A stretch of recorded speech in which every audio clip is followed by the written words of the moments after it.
let the adults in the room have at it. We don't want to hear from you and your sticker price mentality, because Trump's getting the best deal for America. Welcome back. Don't forget to subscribe. Let's get right to it. First topic.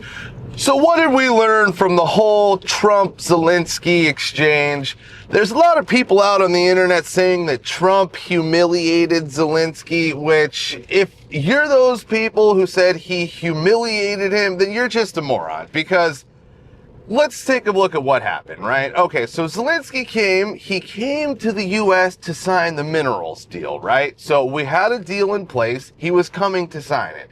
Then all of a sudden, Zelensky tries to be some tough guy, and once the cameras are on him, and Trump tries to renege from the deal and do a whole new negotiation in front of the cameras, right? So Trump's thinking like, ooh, okay, this guy, you know, he's getting a little weird. He's saying some stuff. We just want to get this deal going, get it signed, and then everything will start, you know, getting great.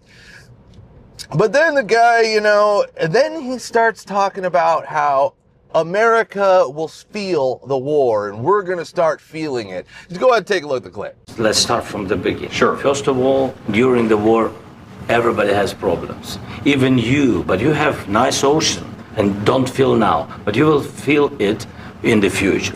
God bless. You don't know that. God bless. God bless. You will not have a war. Don't tell us what we're going to feel. We're trying to solve a problem. Don't tell us what we're going to feel. I'm not telling you. Because I'm you're in no answering position on to this question. dictate that. That's exactly Remember what this. you're doing. You're in no position to dictate what we're going to feel. We're going to feel very good. You will feel influence. We're going to feel very good and very strong. You will feel influence. You're right now not in a very good position. Yeah, so once the guy started talking about what America's going to be feeling over here, that's when Trump just completely lost it on the guy, right?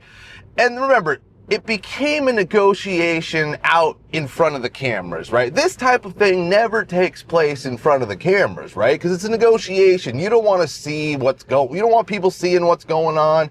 You don't want the adversaries like Putin to see what's going on in the negotiation. But he felt like he needed to do it out in front of the cameras, because he thought, oh, you know, Trump, you know, he's gonna, when everybody sees what's going on, he's going to have to bend the knee and give me money and give me whatever I want. But Trump, he ain't that guy, right? Because Trump's probably a top 3 negotiator ever, probably ever, right? And see, anybody who's trying to say, oh, Trump humiliated the guy, yeah, that's exactly what happens in a negotiation when you don't have any power, or as Trump likes to say, you don't have any cards. You see, Trump had all the cards, and he's saying, hey, you know, I got a full house here. I got a full house. You got a jack high, right? I'm going to go ahead and give you my pair of 2s and help you guys out a little bit so you have some cards, right? But no, Zelensky's like, no, we don't want a ceasefire. We don't want, like, why would you not want a ceasefire, number one? Because let's get all the bullets stopped and not flying, people not getting killed, right? That's the first step to ending the war, is not getting people killed. But for some reason, he didn't want this ceasefire. So at this point, Trump is just blowing up on the guy, and, you know, anybody who's saying that Trump humiliated him in this negotiation, you people are just, you know, you pay sticker price at the car dealership when you're buying a new car. Because you're afraid of a negotiation, right? You're just a sticker price mentality where, oh, I don't want to go at it with the salesman, you know? See, Zelensky, he's basically a car salesman, right? And his family is Ukraine. And we've been, you know, funding this guy's life for the past however many years, right? Of just free money, and we're not getting anything in return. Now, finally, Trump is there, and this minerals deal is a car. It's like a car, right? He was finally going to sell us a car, but we don't really need a car. I mean, it would be cool to have that car, and it would help us a little bit, but it would be like our 7th car, right? So Trump doesn't need to buy the car, yet he's still trying to sell the car for sticker price. And just, Trump, he ain't a sticker price guy. And if you people are afraid of a negotiation where somebody might get humiliated, then you're just a low IQ sticker price mentality individual. And you need to end that, right? Because let the adults in the room have at it. We don't want to hear from you and your sticker price mentality, because Trump's getting the best deal for America, all right? And that's what it's all about, America first. But all right, next topic. The Boston mayor, well, first of all, there was a man who was trying to stab people in a Chick-fil-A in Boston, and an off-duty cop shot the guy dead. Take a look at the clip of the mayor. My condolences and all of our thoughts are with the family of the individual whose life has been lost. Our thoughts and prayers are with the family and friends of the individual who's been lost. So our condolences go to the individual who was killed tonight.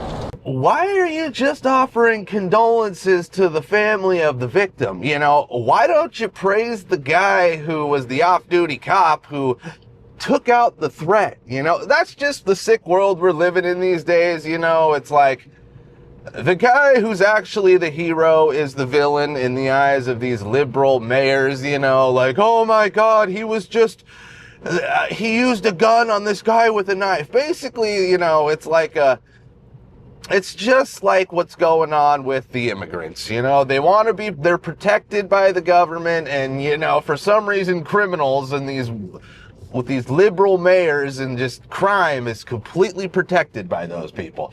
But yeah, why not come out there and talk about how the guy's a hero? Can we do that? You know, we're in America first again, right? So if the guy's out there cleaning up the streets of people trying to murder people, yeah, why not celebrate that guy, right? You're getting sued anyways by the family. At least say how the guy's a hero, right?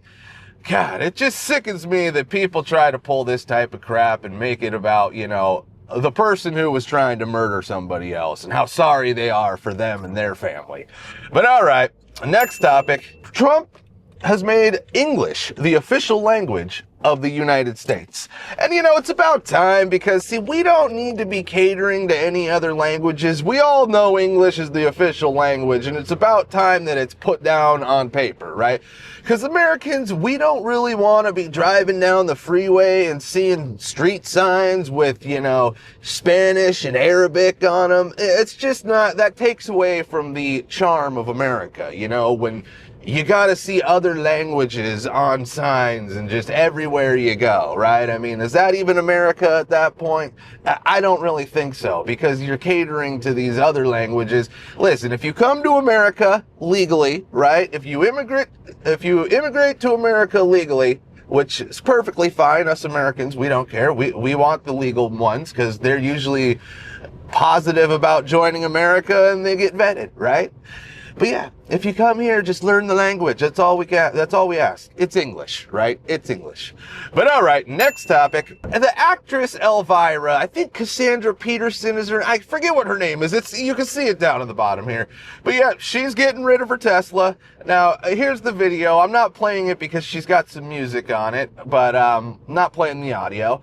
But yeah, it's just hilarious, because these people, this is another one of the, we're selling our Tesla to get back at Elon.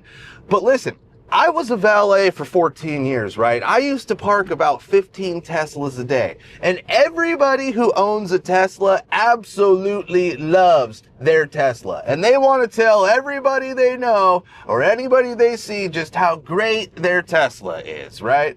So these people are obviously, you know, getting rid of their car that they love just to get one over on Elon, who already has the money for the car they bought. Now you're just donating it to NPR. Like, God, I mean, just these people like Sheryl Crow. We had the Sheryl Crow video where she was donating the money to NPR. And it's just like, what do you think you're doing? You know, you're not getting one over on anybody. You just look like a moron because you're getting rid of the car that you just told about 5,000 people how great it is and how much you love it. And you would never want to have any other car. because that's the Tesla drivers, right? They were probably about 90 or 80 to 90% liberal. And then Elon joined the other side, you know, and then they just all lost their mind. He was the darling, and then he endorsed Trump, and then everybody just started hating the guy. What a sick world, folks. It's pretty crazy. But all right, that's it for today. Be sure to like, subscribe, and we'll be seeing you.